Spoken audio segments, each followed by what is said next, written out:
Screen Slurps.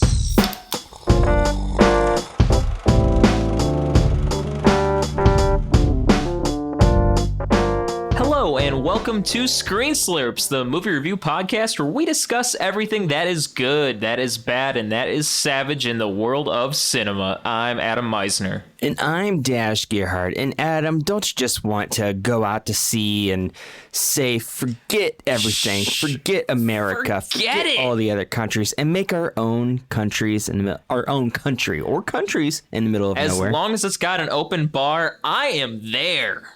And maybe blankets and a bathroom and a roof. No. Maybe that would be nice too. No, it can't have a roof. And maybe a way to make money. Well, that You know? that changes my mind. As long as it can make money, but no roof, just don't put the roof on it. And maybe able to not get just completely trashed by tidal waves. Well, yeah. I mean, if it doesn't have a roof, we might be okay. I mean, come on. That's right, everybody. We're reviewing the Italian movie Rose Island from 2020. But before we get into that, I'm going to ask Adam, like I do every week, which is what has he been slurping this past week? But I mean side slurping. And side slurping is basically if we're reviewing a movie, we also read, watch, play, or make stuff off to the side as well. And I want to know what Adam's side slurps were this past week. Oh my goodness. Talking about open bars and side slurping, you're making my head spin. You know, I was actually watching the weirdest of movies in comparison to the one we're about to talk about today.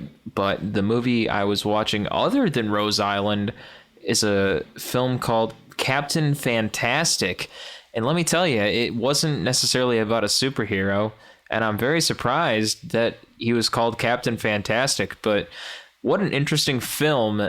And our lead actor of this film was Viggo Mortensen. And no, it wasn't Lord of the Rings either. What a very strange movie. And this movie is available on Netflix. It is streaming on Netflix currently. And Viggo Mortensen is the protagonist in this movie. He has a gigantic family, by the way.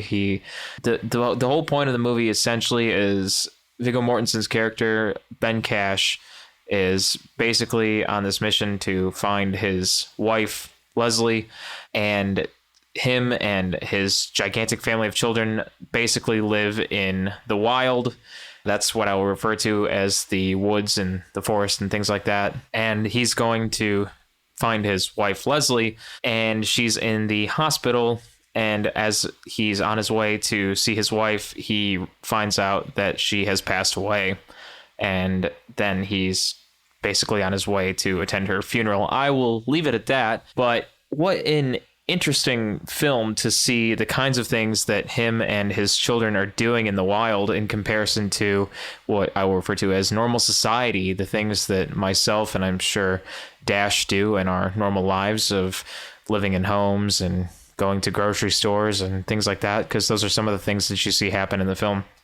But the character Ben Cash and his children, all of his children, are completely against living a normal lifestyle. It's very, very interesting to see the kinds of life, the kinds of things that they all stand against, and the things that he raises his children to be very much against. They think that, again, what I will call a normal lifestyle, they think that that is totally just not the way of living. Very interesting to see. Captain Fantastic. It is available on Netflix right now.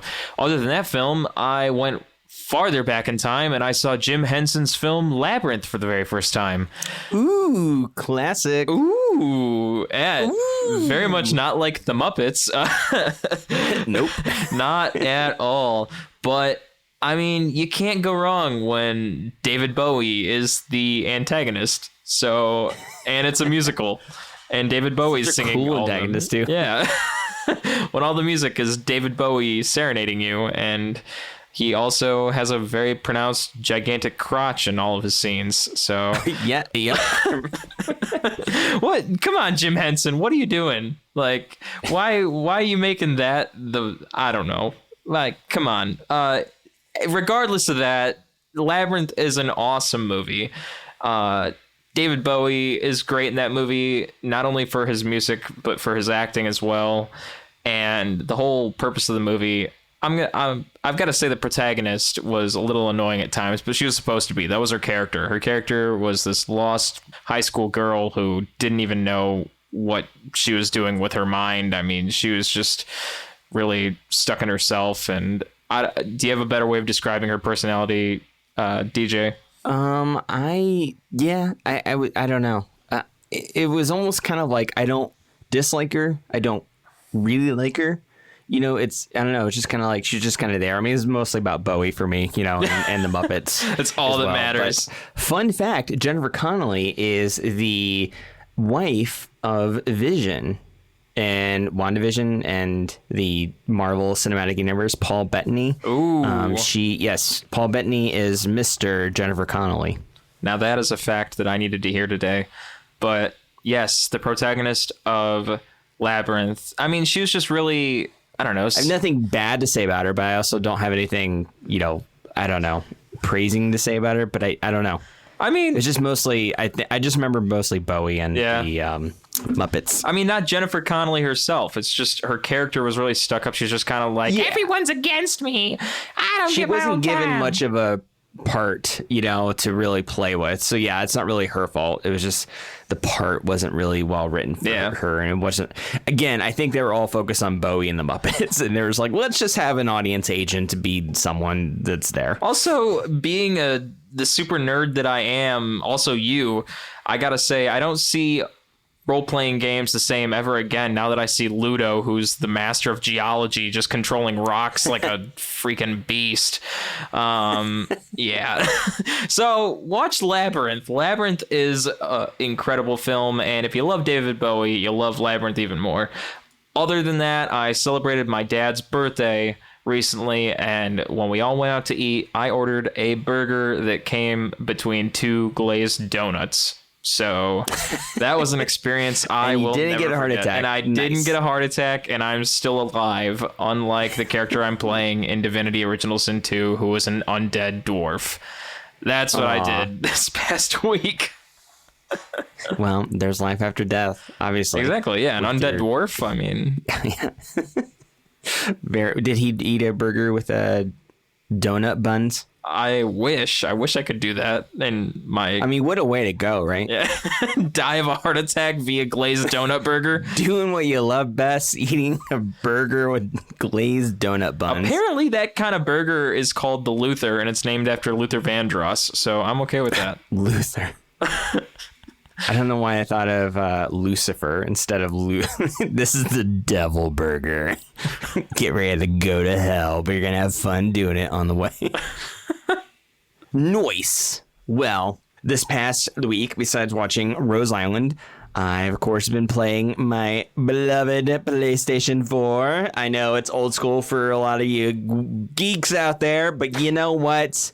I had other stuff to buy, and even though I love video games, I just didn't get around to it. And I've had my Switch for a while, and I like to really play the shit out of the games I have. Pretty soon you'll be on the PS3. Yes, I did have a PS3 for a little while, but I am loving. I don't mean to be so apprehensive that probably everybody's like, dude, I love PS4. I saw a PS4. I can't get a PS5. Scalpers, right? So I'm in the community now. I'm back in the PlayStation community now. I loved PlayStation, man. I mean, back in PlayStation 1 and 2 days, there were so many, especially JRPGs that I loved, and I loved renting them from the video store back when there used to be video stores.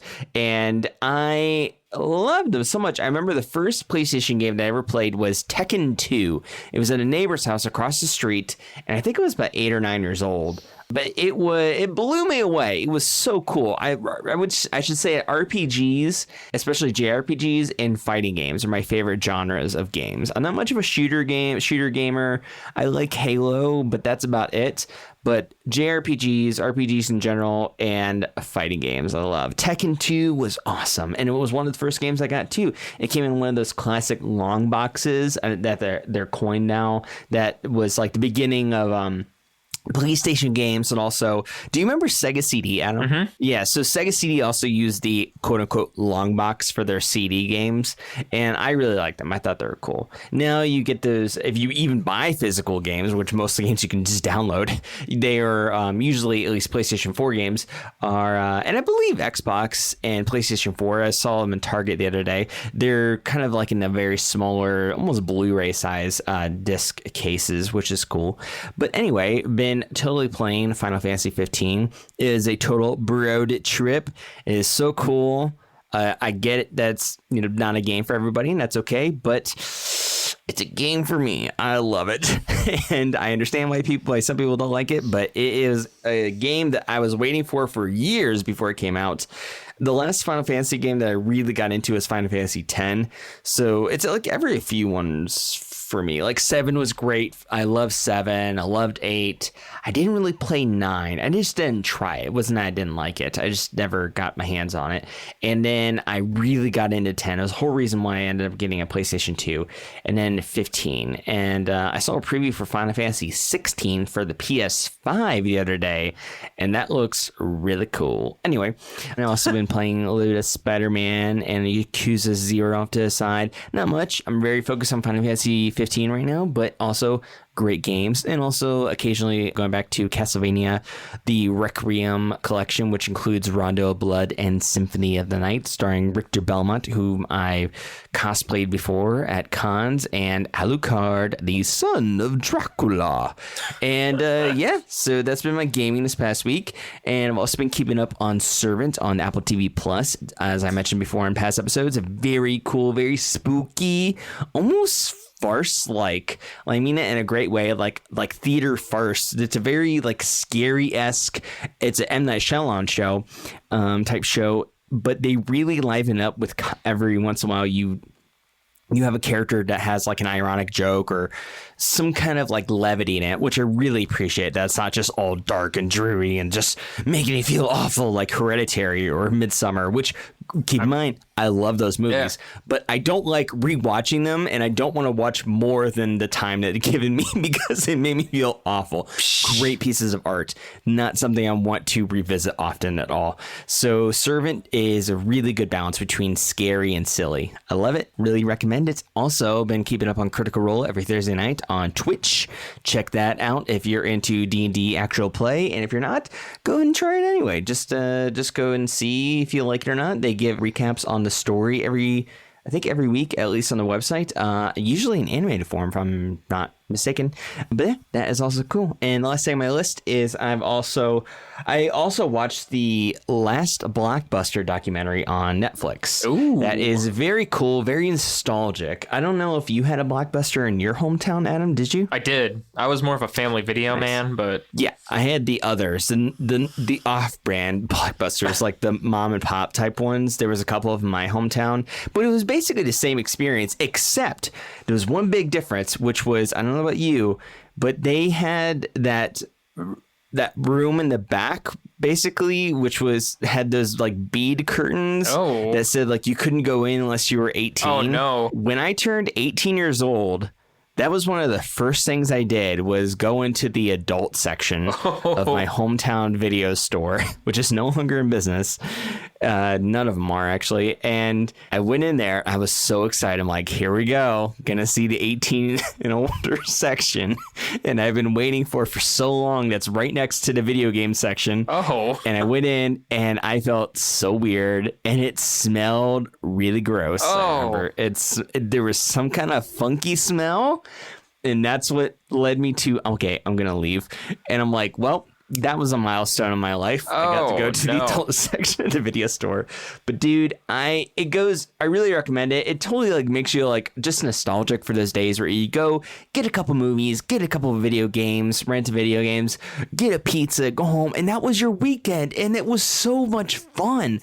I loved it. And also you got to talk to people at like the store about like their different like tastes in movies. And like I never had a job at a video store, but like I was thinking like, man, that would have been a cool part-time job, just like or full-time job, like just be there and talk to people about like different movies and recommend them. It's kind of like what we're doing now, with the podcast, like be able to talk to people, engage them in different movie tastes and stuff. And real quick, before we move on to our review, we'll say that I remember there was this movie chain called Movie Gallery. And I remember I rented Night at the Museum. This is during college, early college. This is like right when Netflix was taking over and God, please don't movie theaters disappear. Please come back. But movie stores, video stores were starting to fade out. And I rented Night at the Museum. I went home for college. I went home because it was summer, and I had the movie with me all summer, and I was like, oh man, I'm gonna have like an $80 late fee, and when I bring it back, when I go back to school and went back, Movie Gallery was gone, and I felt so guilty. I'm like, was it my fault? I'm there holding my copy of 90 Museum with Ben Stiller on the front, and I just looked at this empty building, and I'm like, it was me. I'm responsible. Anyway, I probably wasn't.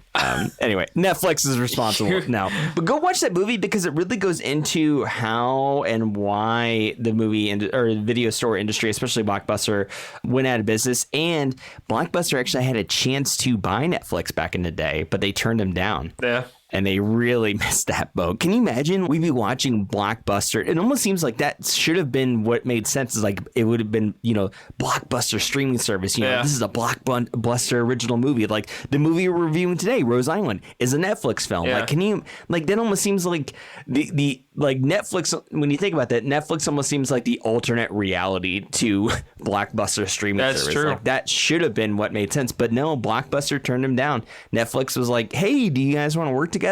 And Blockbuster's like, no. And yeah, Netflix grew into a behemoth. So go watch it. Not the last Blockbuster on Netflix. Oh my. Yes. But anyway, that's my past slips for this past week. And now let's move on to our review, which is Rose Island, which is a It's not a pizza place. In Italian, I'm going to go ahead and try this. Italians, please correct me on this, but I'm just going to make my best attempt at this. I studied a little bit Italian, so maybe I'll get it. The incredibile storia del solare delle rose is a 2020 Italian comedy drama film directed by Sydney Sibilia.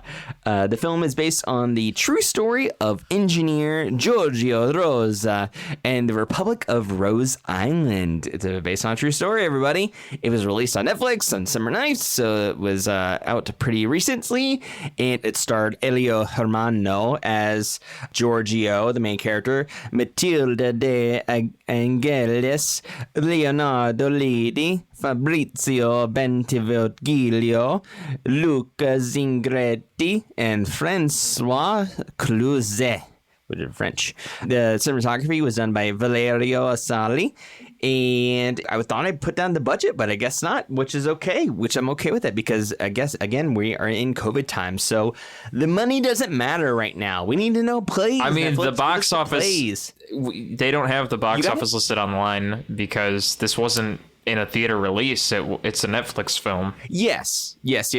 So you don't even have it either, right? No. They're just like, no, we're not it's not no box office, just a Netflix film. It was a pure Netflix film. It was made by Italy, and the language is in Italian. I don't know. Did you have this problem, Adam? When I started watching this, I immediately got the dub, the English dub. Really? I did not. Beginning. Yeah, I don't know why, because I didn't switch it beforehand for another movie. Like, you see the French guys were speaking French, but when Giorgio came in, he was speaking English. I'm like, is this a dub? No. I'm like, I want to watch this in Italian, so I switched the audio. I don't know why my Netflix just automatically. Oh, that's funny. Yeah, he likes dubs. I watch dubbed anime, but he likes dubs.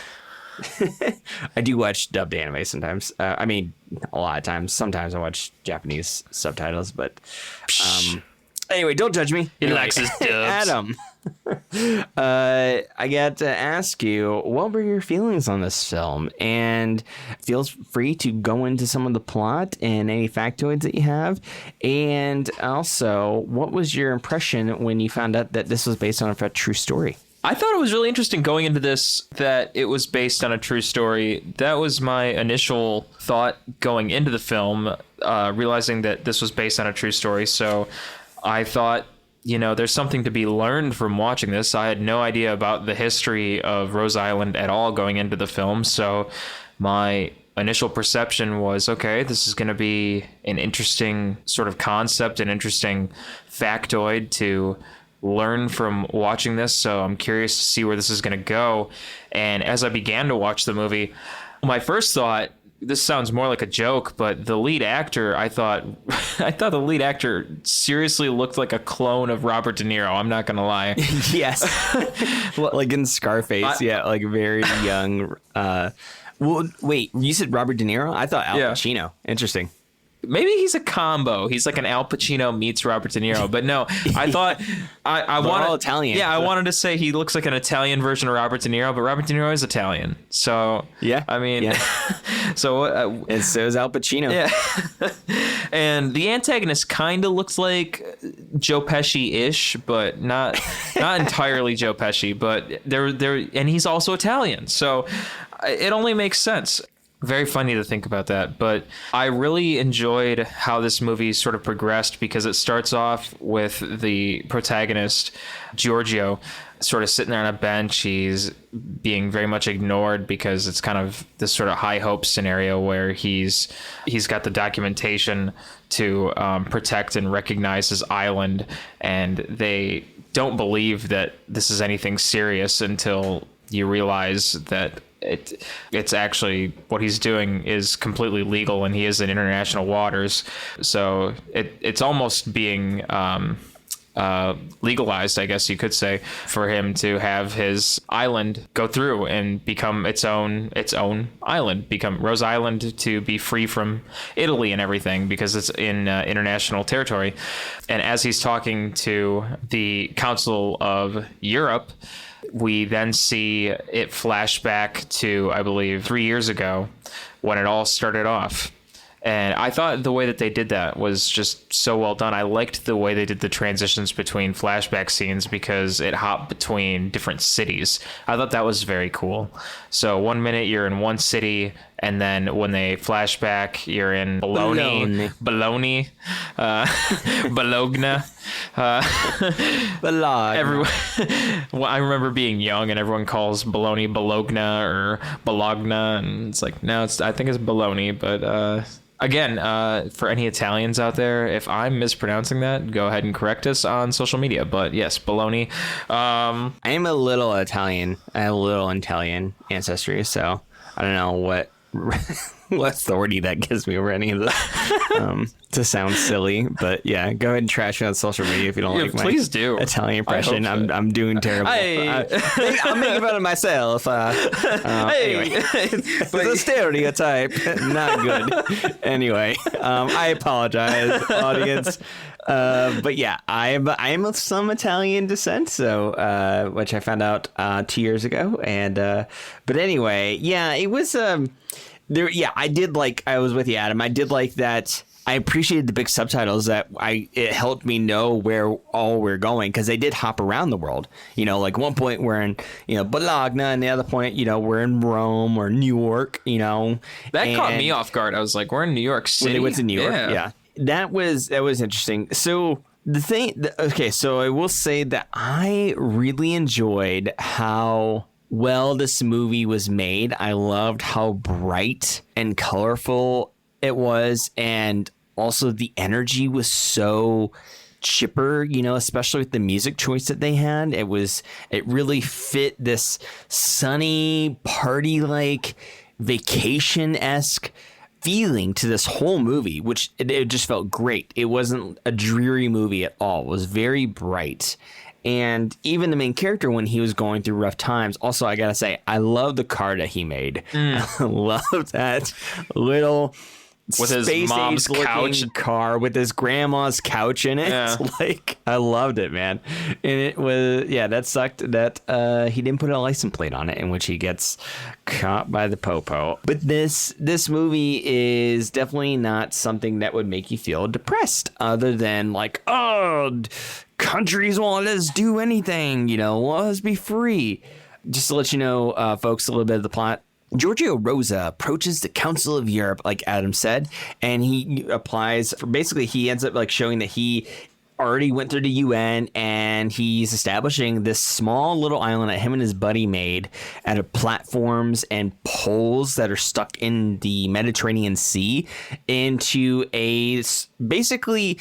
It's not very big. They call it a country, but it's like maybe the size of like the square footage of like a 400 house. square feet. What was it again? 400 square feet. So not big at all. So they're That's applying maybe a studio apartment. Yeah, they're applying for statehood. It kind of reminds you of that Family Guy episode where Peter Griffin makes his own house a country because he finds out that it's not within claimed American territory or something. Anyway, so they make a very small platform, and that has sort of a roof, has a little bit of insides, like interior parts of the building. So maybe It's a bathroom like and an open bar. Yeah, I didn't even see a bathroom. No, Did you? I didn't see a bathroom. I But didn't see where any would they kind of, go? like, Just go in the ocean? toiletries. I guess they're just taking dumps off the side, I guess. Like, it's like when they had those scenes where there's like tons of people partying and stuff, it's like, when people just have to take a dump, do people could just watch them or something? They just hold on to a pole? I don't know, because they would just have like parties on the themselves? platform, and they had the one shot where the guy just took his shirt off and chucked it in the ocean. And then Giorgio turns around like, oh, yeah, they do that sometimes. Yeah, it's like, well, like, I wondered, like, I saw them eat food a couple times, but I didn't see, like, where do you keep the food? Where's the pantry? Right. I know so folks, they drilled for water. So we know they have water. They drilled into the bottom of the Mediterranean Sea to get fresh water because it's salt water in Mediterranean Sea. And they want this to be a country because they want to be free from rules, free from taxes and stuff like that. I don't know, I'm like, cool. It reminded me when I was like 13, 14 years old, when I made a fort in the woods, and because I grew up in a rural area in Ohio, and there was like all this woods around my family's house, and I built my own fort with a neighbor, and had a door on it, and it like had a little fireplace with a chimney and stuff. We were looking on like a second floor, and I'm like, man, it'd be cool to like move out here and live here, and blah blah blah. And this is what it reminded me of. It's like sort of like the engineer adult version of that. But you didn't drill for fresh water, though. What's that? You didn't drill for fresh water, though. Didn't. We could have, though. Who knows? And it sort of seemed like a clubhouse. Like, hey, this is a fun clubhouse. Like, they even got to acknowledge like what was like by one of the government agents that it's like a beach house almost.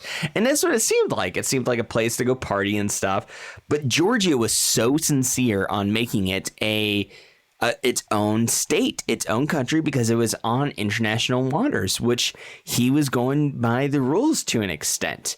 And I don't know. The thing is, I got confused by Adam, and try to fill me in on this. Like, maybe I missed something.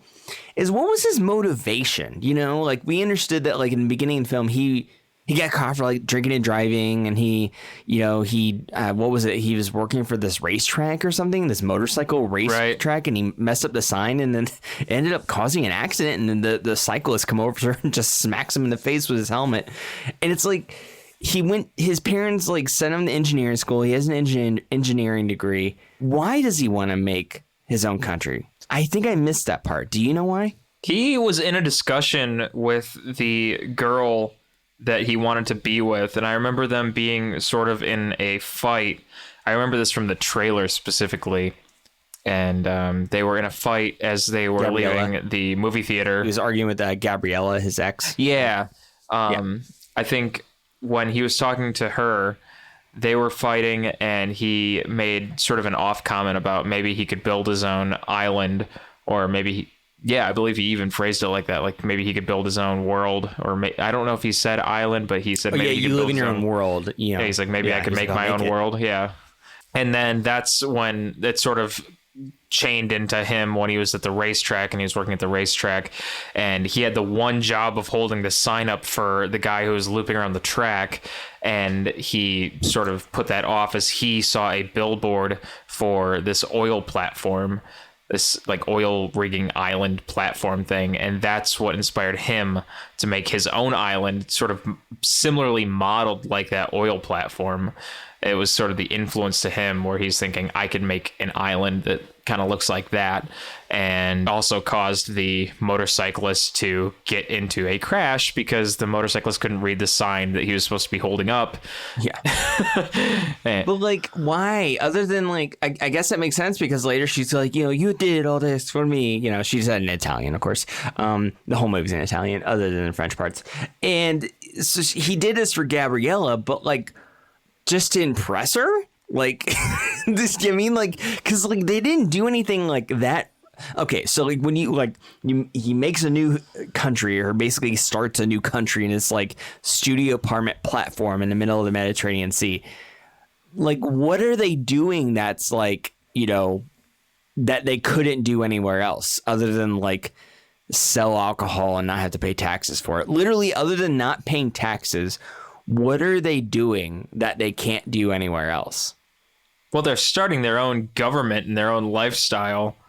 But how does it differ from anything else? From Italy, for instance, or just like a standard republic government? It's a brand new beginning because they are the government. That's right. But I don't know. It's not like they're like, hey, we can, drugs are legal here, or, like they could. You can. Yeah, well, like the thing is, yes, you're right. They could. The thing is, though, I was waiting for something like that to happen, and I was also waiting for maybe like people start beating the crap out of each other, and there's no consequences. Therefore, they have to instate an executive branch of the government as well as a legislative and a judicial part of the government. Actually have a working democratic republic. And their island was so short-lived. Their island was so short-lived, and it was only a tourist attraction that it didn't even get to that point. It's just a party house. And I was thinking to myself, as I was watching the movie, and a short while after I finished the movie, I was thinking to myself, why was the Italian government so pissed off? What did they have to lose? And then I sort of came to the realization, well, the Italian government's losing funds because all of these Italians then want to become citizens of this island, and they're losing tax money because these Italian citizens now want to be citizens of another island, and they're not going to pay into the Italian government anymore. But like, where do they stay? Well, first they'd have nowhere to stay, but it's like this place is so small. But technically, I guess they could still live in Italy, but be citizens of a separate island somewhere, but legally be citizens of Rose Island. To me, it just. And then just not pay into the Italian government. It seemed like a 15-year-old's dream, like it seemed like I ended up enjoying it more when I thought like, okay, I'm going to think of this like if I were 15 years old, and I was like, I just want to make my own country. And like, because the thing is that like any like real things that like get made other than applying for statehood and getting recognized by the UN, other than that, and like maybe writing a couple documents like in states a constitution, there really wasn't anything practical. Like maybe make one house before you make a country. Yeah. Like would have been a little more practical to at least make something that has shelter. And when his girlfriend stays with him, he doesn't even have a blanket. He uses her coat as a blanket on his bed. It's like at the very least have a toilet before you make your country a country. Yeah. Like have a house or maybe have a couple houses. It seems so silly to me. It was so silly. I know it's based off a true story, but like, for instance, if it was like on like a deserted island and like, let's say him and his friends built like 4 or 5 little houses, and that was their country, that would have made more sense to me. If they at least had like a teeny tiny village, and they were like, hey, this is the statehood. We want to be recognized as statehood. We're going to establish our own form of government. We're going to actually have laws and consequences. And, these are the things you can do, you can't do and stuff. And these are the things that we want to do in Italy, but we can't, but we're going to do it here. Cool. That would have and I would have been like, I don't really need to know why he wanted to make his own country. I don't need to know the motivation. That's fine, because this makes sense. This is like, like any country, I guess, overgeneralizing, would be started. So that's why I was just like, this... How can you call this a country, dude? Yeah. It's not even a house. Yeah, maybe build it up a little bit. Make it into a village before you apply for being a country. Or at least one house. At least one house, dude. A boat. Like a houseboat it could be more of a country compared to this just studio platform. If you look online, if you look at photos of the real Rose Island, and I think they even show photos of the real Rose Island in the film Rose Island, the real Rose Island had a roof. So it looked way better. Yeah. Yes. So why does the film version of Rose Island not have a roof? Shouldn't have been the opposite. Yeah. Like the shittier version in real life.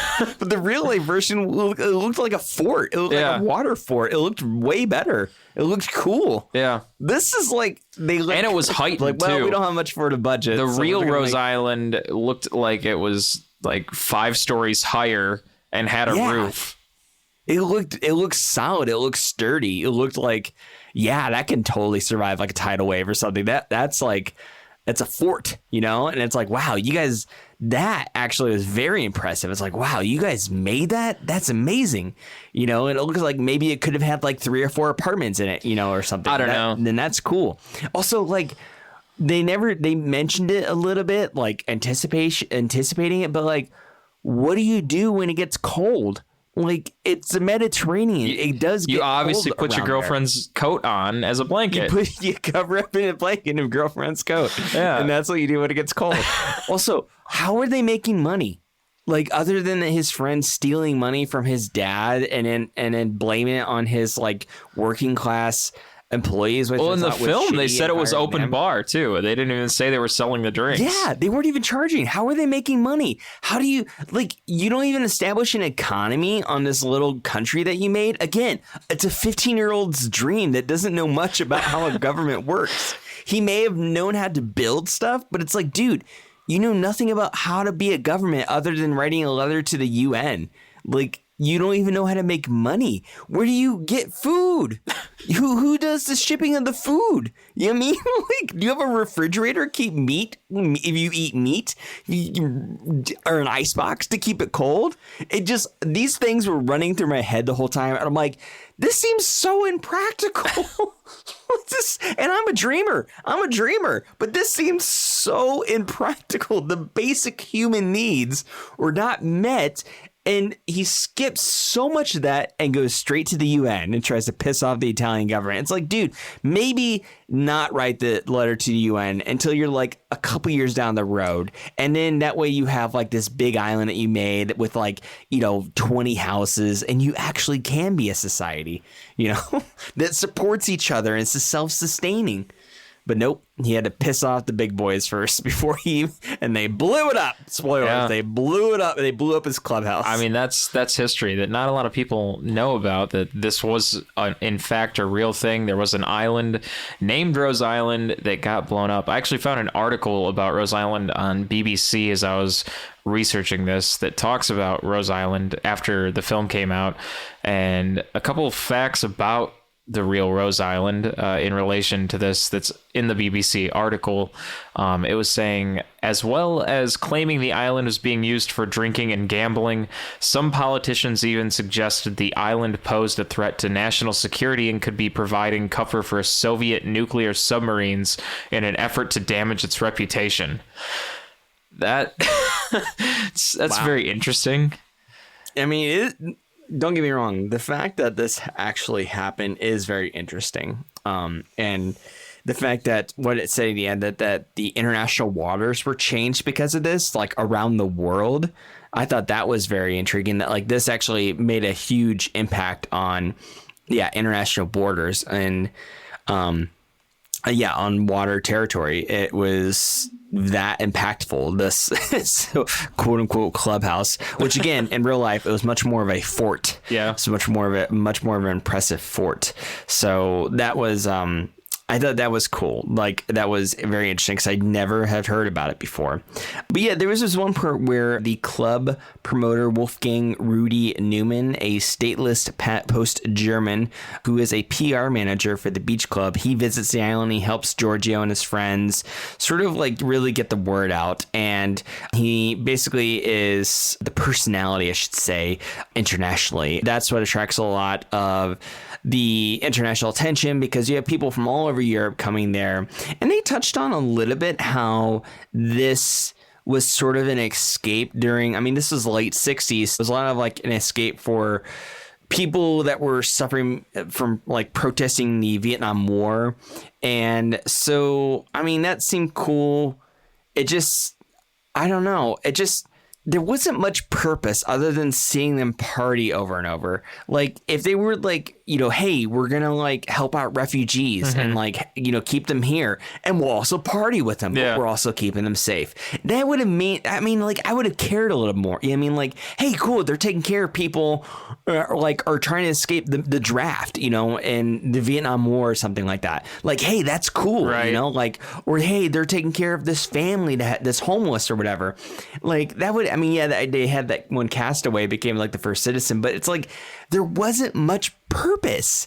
Giorgio just wanted to impress his girlfriend, and these people all had money anyway. They all have their own boats and are able to travel from anywhere in Europe. So I don't think any of these people were suffering. Yeah. It's like, why is this a thing? Like, what do you want to do today? Oh, I don't know. You got 20 minutes to drive off to Rose Island? Okay, let's hop in a boat. Exactly. They were all, I mean, they even said, they had an open bar and they were gambling a lot. They gambled. That was the one thing. It's like, well, we can gamble here because, you know, it's our rules. Okay, cool. That's the whole reason you made this, just to play poker? Like, okay. Gamble and drink on a 400 square foot island. Yeah, it's like, can't you do that in Italy anyway? Like, I don't understand. Like, and it's like, well, you know, it's like, well, it's illegal. Well, yeah, but like, you're going to make this island and Italy's going to send a battleship to blow it up. Like, wouldn't it be way less of a hassle just to like avoid Thus begins the Hasbro game company. Yeah, Battleship. Exactly. Battleship hit.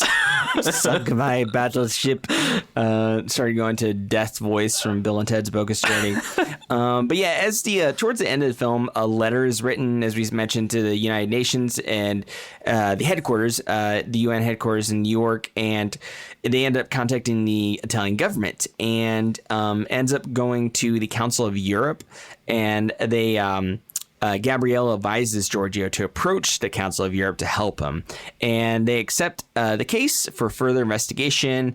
And then the film ends showing the battleship coming up to the island. They get everybody off the island onto the battleship, and then they strap dynamite or something. It didn't look like they didn't shoot it. They had like swimmers, soldiers attach explosives to it, and then they watch their island explode. And that was pretty sad. But yeah, history notes that Rose Island was, despite its short life, a landmark event of being the only nation to be directly attacked by the Italian Republic. To prevent similar accidents to happen in the future, as we mentioned before, however, the UN extends the international water territories from 6 to 12 nautical miles. So that is the effect of it. And it cured cancer, and if everybody gets free medical health care. Oh, man. Nope, not really. Those last few parts did not happen, unfortunately. Maybe someday. But the reception of this generally was positive. Positive reviews from the critics. On the review agitator, Rotten Tomatoes, the film holds an approval rating of 78% based on 9 reviews. Again, this is a very recent film that came out.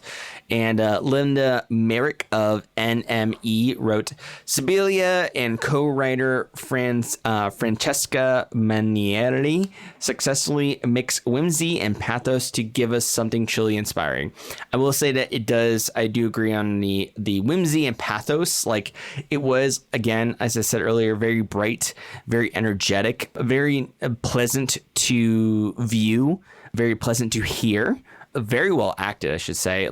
For a minute there, I was like, oh, I didn't even realize I was still reading subtitles. Like, I almost felt like I understood them. I don't speak Italian. I've studied some Italian, but like, they were so in what they were saying. I felt like that translated really well. So I will give a lot of kudos to the filmmakers and the actors, especially. So, but yeah, do you have any other factoids on this, bud? I do have one other factoid that is coming from the BBC.com again, which I thought was very interesting.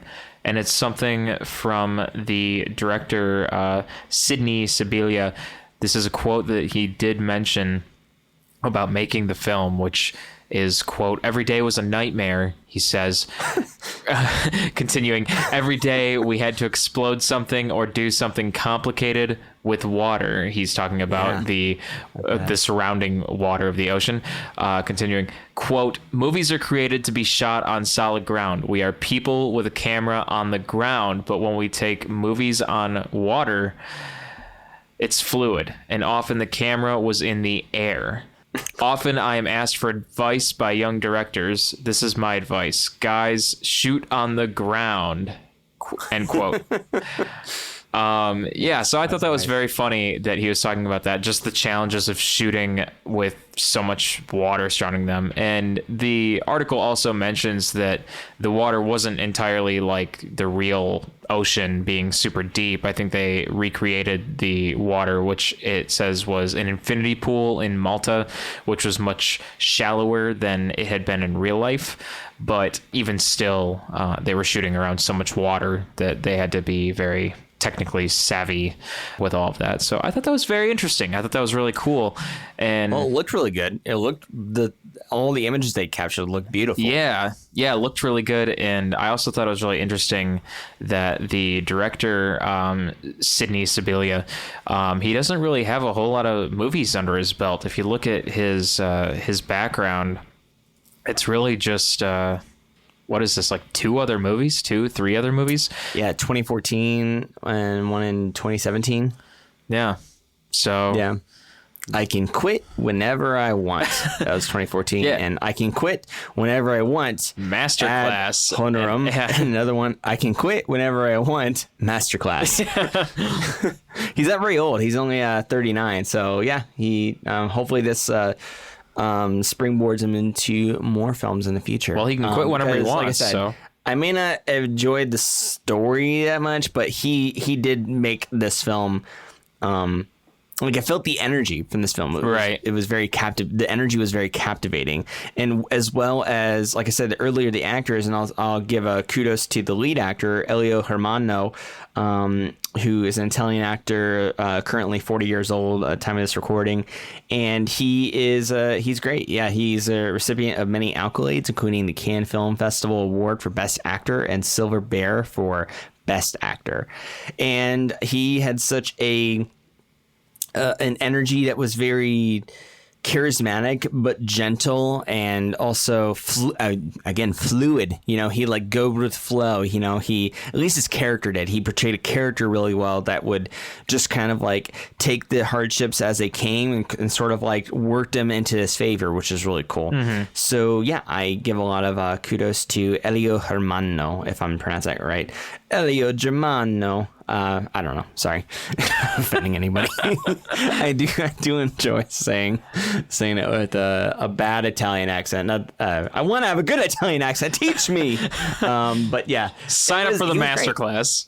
Yes, exactly. The masterclass by Sydney Sibilia. Anyway, he was great. The director was great.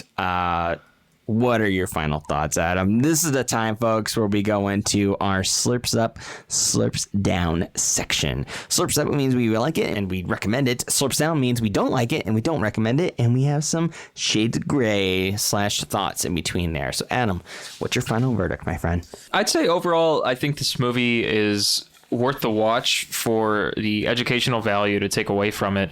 And I think from a technical perspective, I think the cinematography and the technical value in this film, I think it's very well done. I really appreciate, as we were just saying, the cinematography with all of the water, really all of the ocean that you see with this. That takes great skill to be filming around all the water. I just want to point that out one more time as we brought that up.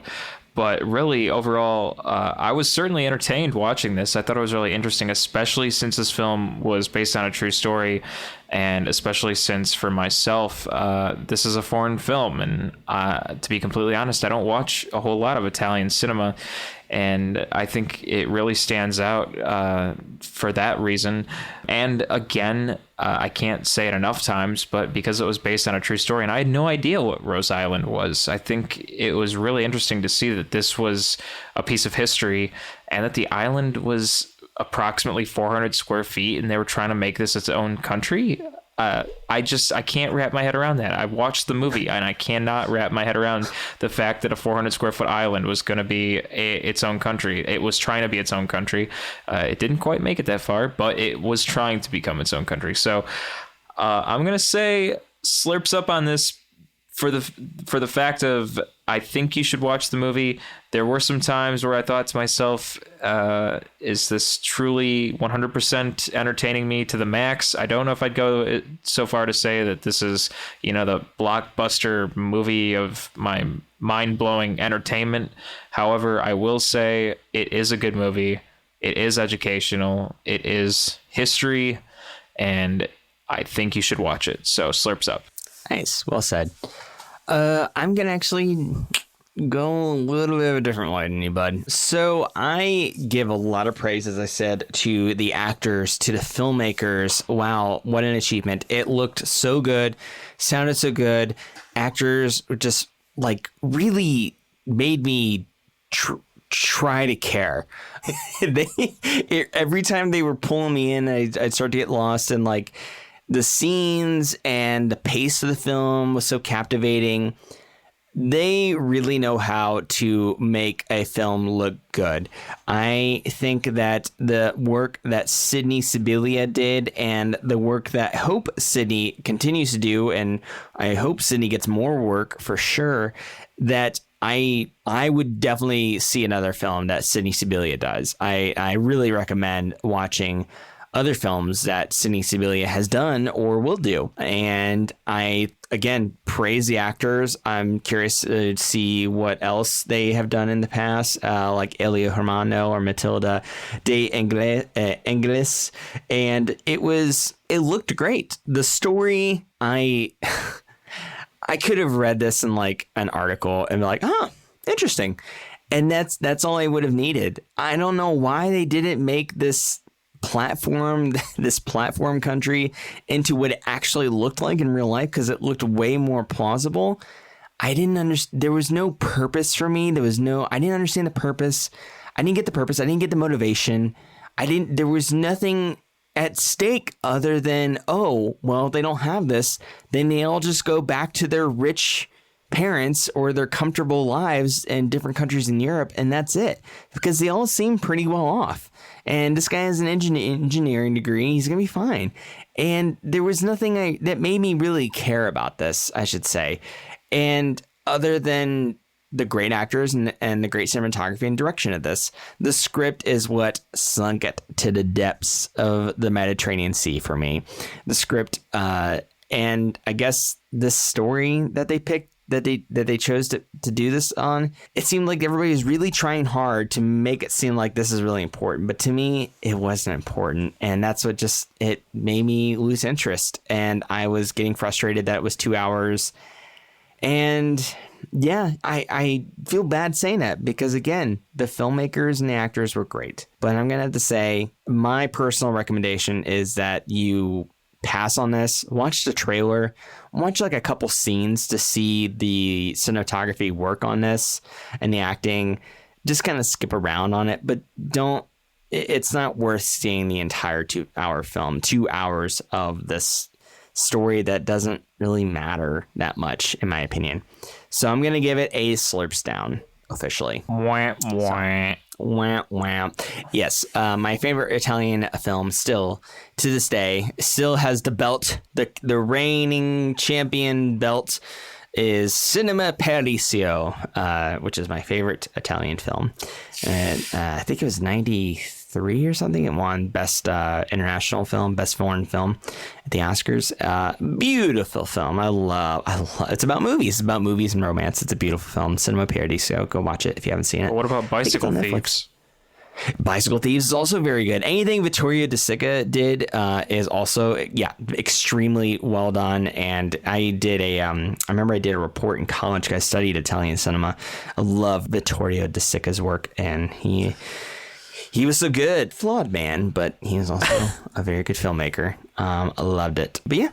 So that is our review of Rose Island, ladies and gents. Thank you so much for listening. And also go watch the film yourself if you want to. I know I recommended not seeing it, but you know what? Make up your own opinion. If you agree with me, then you agree with me. If you don't, then you don't. Anyway, it is solo plug time. That's right. This is the time where we close out plugging something we do besides Screen Slurps. Because even though Adam and I are best buds, we also do other stuff off to the side of Screen Slurps. And this is where we ask you to go and check that out. So a solo plug for me.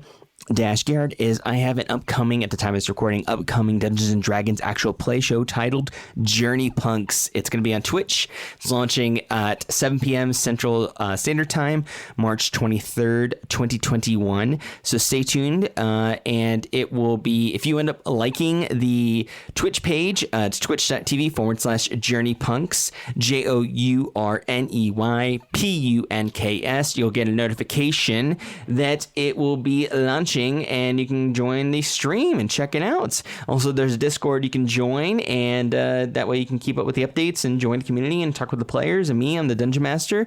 And yeah, that's what I have to plug for today. Mr. Adam Eisner, what would you like to plug, my friend?